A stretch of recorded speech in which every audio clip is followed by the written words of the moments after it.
Who are the worst murderers around the world? I'm Kelsey. And I want to take you abroad on a little journey down under to tell you about Australia's 30 worst serial killers. Down under. I don't know why I did an accent. We're not doing accents. Number 1, John and Sarah Makin. Baby farmers. In 1892, the Makins offered to raise illegitimate babies in exchange for pay, which was apparently a common practice at Victorian times. The remains of 15 infants were eventually discovered on their property.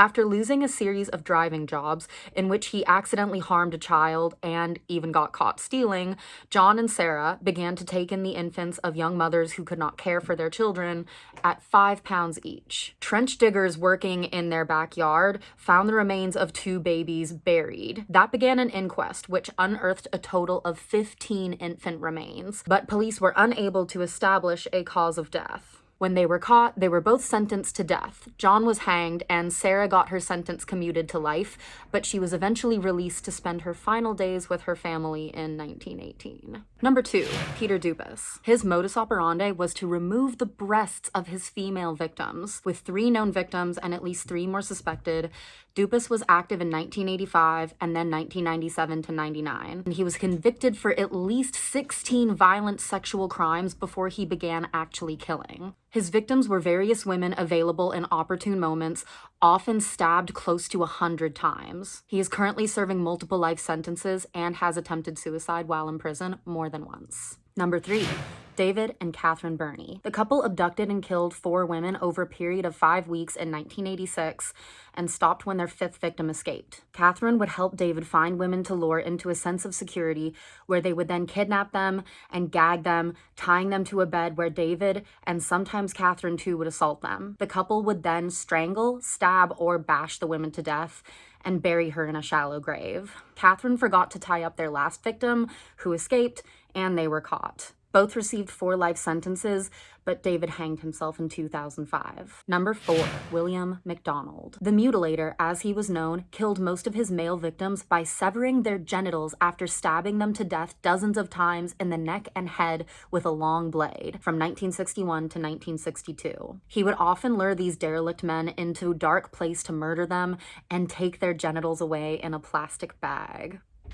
He was mistaken for the bodies of one of his victims and assumed dead, but a former coworker recognized him and police were able to link him to the gruesome crimes. Macdonald was schizophrenic and claimed that he saw his victims as his own abuser from his childhood. He described his own murders in such great detail during the trial and was found guilty so quickly, although there was plenty of evidence for his defense of insanity. He died at the age of 90, serving multiple life sentences. Number 5, Thomas Jefferies. A famous criminal whose escape from authorities resulted in 5 deaths and ended up in cannibalism, the 36-year-old thief formed a gang of other bushrangers in 1825 to run away into the outback. In the process, the gang took a farmer family captive and killed their 5-month-old son by swinging him by his ankle and smashing him against a tree, then assaulted his mother, then shot and killed a constable. The gang continued on their escape route, eventually running out of food in the bush. You know where this is going. And the first to fall asleep was shot and then cut up into steaks that were eventually eaten by Jefferies and his remaining companion. They were finally caught by search parties and eventually hanged. Number 6,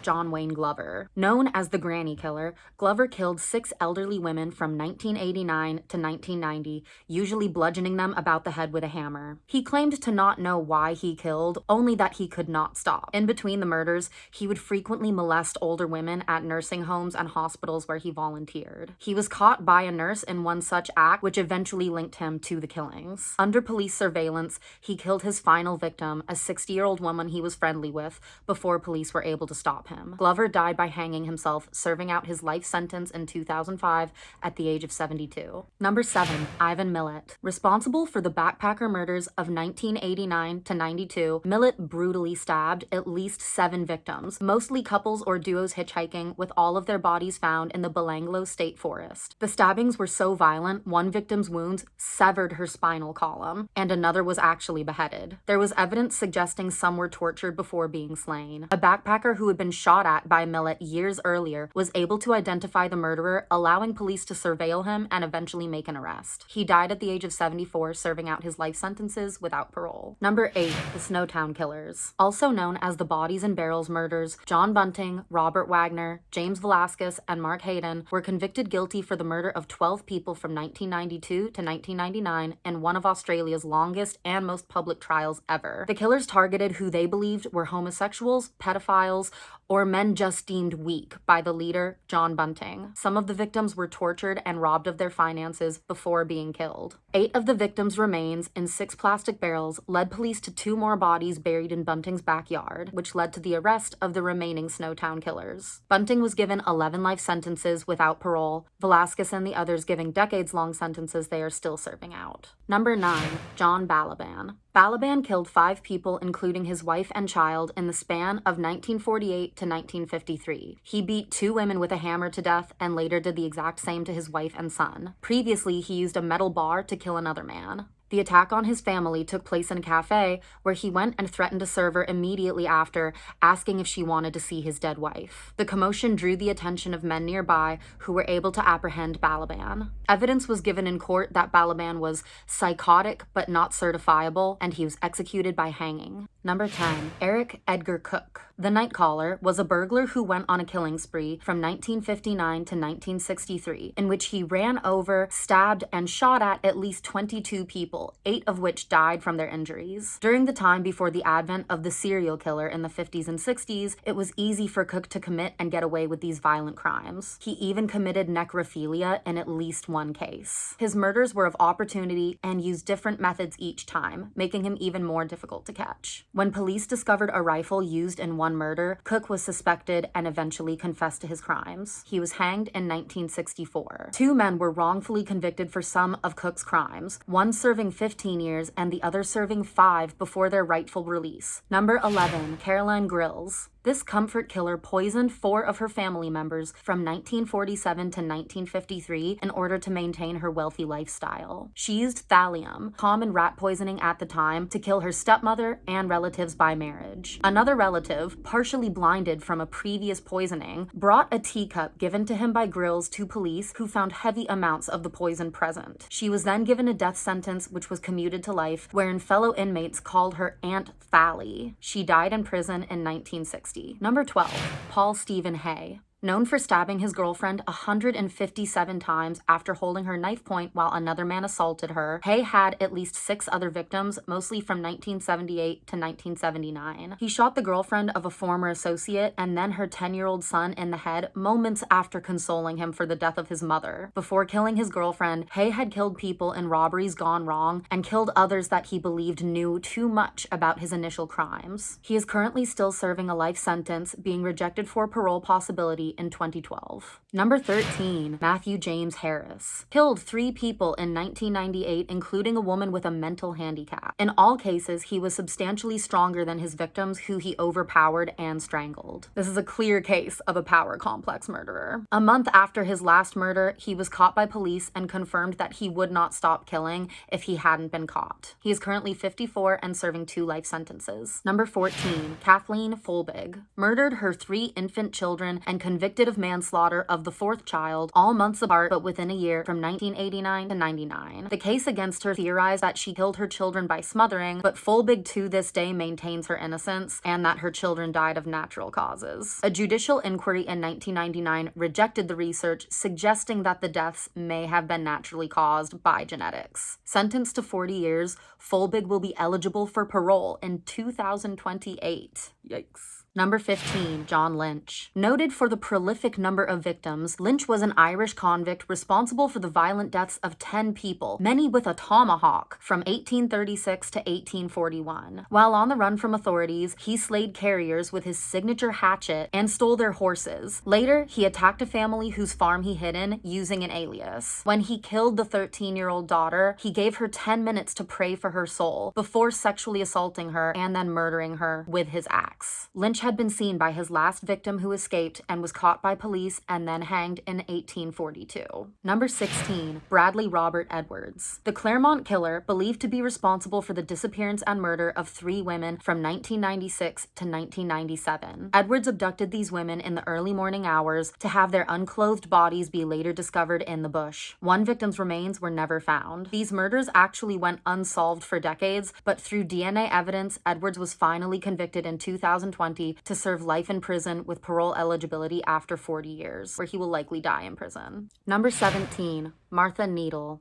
The Black Widow of Richmond poisoned her 3 children, husband, and lover. When the brother of her last victim came to sort his affairs and became violently ill, a doctor told the police of his suspicions that he was poisoned. Needle was caught trying to dispose of a laced teacup, and when the bodies of her other victims were exhumed, high levels of arsenic were found. She was hanged at the age of 31 in 1894. Number 18. Leonard Fraser. The Rockhampton rapist killed at least 4 victims from 1998 to 1999, including the abduction, assault, and murder of a 9-year-old girl. He is likely responsible for the deaths of at least 3 more women and other violent crimes, like the assault of a terminally ill cancer patient. Trophies from his victims, including 3 ponytails from unknown women, were found in his apartment. Sentenced to life in 2003, he died of a heart attack in 2005 in prison at the age of 55. Number 19. Derek Percy. Convicted for the murder of 1 young girl and suspected in the deaths of at least 5 others, Percy was a child killer active from 1964 to 1969. He was known to authorities for stealing women's undergarments and wearing them while mutilating dolls with razor blades prior to his murders. When Percy abducted his last 12-year-old victim at knife point, her 11-year-old friend was able to threaten the man with a tomahawk in order to avoid abduction himself and described the killer's vehicle to police. From his journals, it is known that Percy was harboring pedophilic and psychopathic intentions against children most of his life and can be reasonably linked to similar crimes against children in the region. He died at age 64 while serving out a life sentence. Number 20.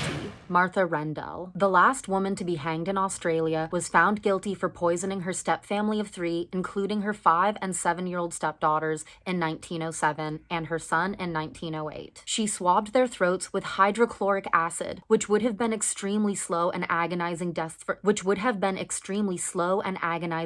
for the children, where their esophaguses would inflame and they would eventually starve. According to the arresting officer, she derived sexual pleasure from the agony of her victims and was seen in states of ecstasy in front of screaming victims. After the last child's death, police were able to prove that Rendell had purchased large amounts of the acid, exhume and test the bodies of her victims, and then make an arrest. She was hanged in 1909 at age 38, the final woman executed in Western Australia. Number 21. Lindsey Robert Rowles. The career criminal violently killed 5 people from 1984 to 1994, many times for revenge or petty reasons. In one case, he callously broke into a home to commit burglary and then stabbed the woman staying there, tied her up, and left her to bleed to death. Rowles would have gotten away with the murders or never been seen as a suspect until he boasted about the killings to a corrupt police officer who tipped off other authorities. In 1998, he was sentenced to life in prison without parole. He is currently 67. Number 22. Snowy Rowles. The Murchison murderer killed 3 people in 1929, notably for following methods suggested in an unpublished book for the perfect method to dispose of a body. Rowles was introduced to an aspiring author whose search for a plot in a mystery novel was well known to locals. The book's supposedly foolproof theory described burning a body along with the corpse of a large animal, sifting any metals out of the ashes, and scattering them to the wind. When local transients were noticed missing, the remains and the metal wedding ring of one were soon discovered. Rowles was easily linked to the crime and was sentenced to death and hanged in 1933 at age 26. Number 23. Albert Schmidt. The Wagga murderer killed at least 3 men from 1888 to 1890, with a penchant for decapitating his victims to delay their identification. He murdered so that he could steal anything of value and was very preoccupied with finding gold. Schmidt eventually decided to confess for his crimes, feeling too guilty, and was sentenced to death. He was hanged in 1890. Number 24. Arnold Sodeman. The schoolgirl strangler killed 4 young girls from 1930 to 1935 by gagging and binding his victims with their own clothing. He was often seen riding a bicycle, which was also noticed at the scene scene of the abduction of his last victim. When a repairman joked with Sodeman that it was his bike at the crime, the killer became hotly defensive, which the repairman found suspicious for the usually quiet man. When questioned by police, Sodeman quickly confessed, providing details known only to investigators, even though they were suspicious that he was even the killer at all. Sentenced to death, he was hanged in 1936 at age 36. Number 25. John Whelan. Another Irish bushranger responsible for at least 5 deaths in 1855, Whelan was a highwayman turned murderer. After a series of robberies and killings, he took a pair of boots from one of his victims to get repaired, which were easily identified by authorities. He was still wearing his victim's clothes when he was arrested. Whelan was hanged like many of Australia's other famous colonial criminals like Jefferies and Pierce. Number 26. Christopher Worrell and James Miller. The Truro murders were the 6 young women slain in a 4-month period from 1976 to 1977 by Worrell and his accomplice Miller. Eventually deemed Australia's BTK, the victims were all strangled and all but one assaulted by Worrell. Miller was infatuated with the younger Worrell, who he met in prison, and they formed a sadistic relationship where Worrell would allow Miller to perform sexual acts on him even though Worrell was straight. Worrell died in a car accident that broke Miller's shoulder. At Worrell's funeral, Miller and an ex of Worrell spoke about a possible blood clot in his brain that could have driven him to kill, which the ex-girlfriend used as information to collect a reward from authorities and eventually make an arrest against Miller. Miller was given 6 life sentences and died at age 68 in prison in 2008. Number 27, Bendali Debs. Responsible for the murders of 4 people from 1995 to 1998, including 2 sex workers and 2 police officers, Debs was caught when his semen was able to be matched from his last victim. He and the boyfriend of his daughter had killed the police during an armed robbery and killed the sex workers for the sheer sake of it. Debs is 69 and serving 4 terms of life imprisonment. Number 28. Paul Denyer. The Frankston serial killer strangled, stabbed, and slashed the bodies of 3 women in 1993, often near transit stations, coming upon the women alone in the dark and attacking. Denyer's last victim put up a fight that left significant DNA evidence for police to identify him as the killer. Serving 3 life sentences, Paul is currently 50. He was noted for temporarily attempting to transition to become a female named Paula, but has since reverted back to being called Paul. Number 29, Frances Knorr. The baby farming murderess, more baby farming, was yet again a child killer who sought to earn a fortune from charging to take in others' children in 1892. She was known to strangle some of the babies that she was unable to place or sell to childless couples, and buried one such baby girl in a shallow grave of the garden of her old residence. When those remains were discovered, she was quickly linked to the remains of at least 3 other victims. The public was torn about the child killer who wept during her trial. The hangman committed suicide himself